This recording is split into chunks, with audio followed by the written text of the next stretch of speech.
بادشاہ نے ایک عظیم الشان محل تعمیر کروایا جس میں ہزاروں آئینے لگائے گئے تھے۔ ایک مرتبہ ایک کتا کسی نہ کسی طرح اس محل میں جا گھسا۔ رات کے وقت رکھوالا محل کا دروازہ بند کر کے چلا گیا، لیکن وہ کتا محل میں ہی رہ گیا۔ کتے نے جب چاروں جانب نگاہ دوڑائی تو اسے چاروں طرف ہزاروں کی تعداد میں کتے نظر آئے۔ اسے ہر آئینے میں ایک کتا دکھائی دے رہا تھا۔ اس کتے نے غصے سے غرایا تو وہ سب کتے بھی غصے میں دکھائی دیے۔ اس کتے نے کبھی بھی اپنے آپ کو اتنے دشمنوں کے درمیان پھنسا ہوا نہیں پایا تھا۔ وہ ایک آدھ کتا ہوتا تو شاید وہ اس سے لڑ کر جیت جاتا، لیکن اب کی بار اسے اپنی موت یقینی نظر آ رہی تھی۔ کتا جس طرف آنکھ اٹھاتا اسے کتے ہی کتے نظر آتے تھے۔ اوپر اور نیچے چاروں طرف کتے ہی کتے تھے۔ جب کتے نے بھونک کر ان کتوں کو ڈرانے کی کوشش کی تو وہ لاکھوں کتے بھی بھونکنے لگے۔ اس کی نس نس کانپ اٹھی اور اسے محسوس ہوا کہ اس کے بچنے کا کوئی راستہ نہیں، کیونکہ وہ چاروں طرف سے گھر چکا تھا۔ جب صبح چوکیدار نے دروازہ کھولا تو محل میں کتے کی لاش پڑی تھی۔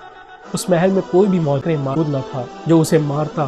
محل خالی تھا، لیکن کتے کے پورے جسم میں زخموں کے نشان تھے۔ وہ زخموں میں لت پت تھا۔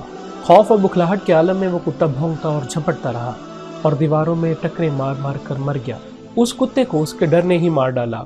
اسی طرح آپ کے بھی سبھی تعلقات اور حوالے آئینوں کی مانند ہیں۔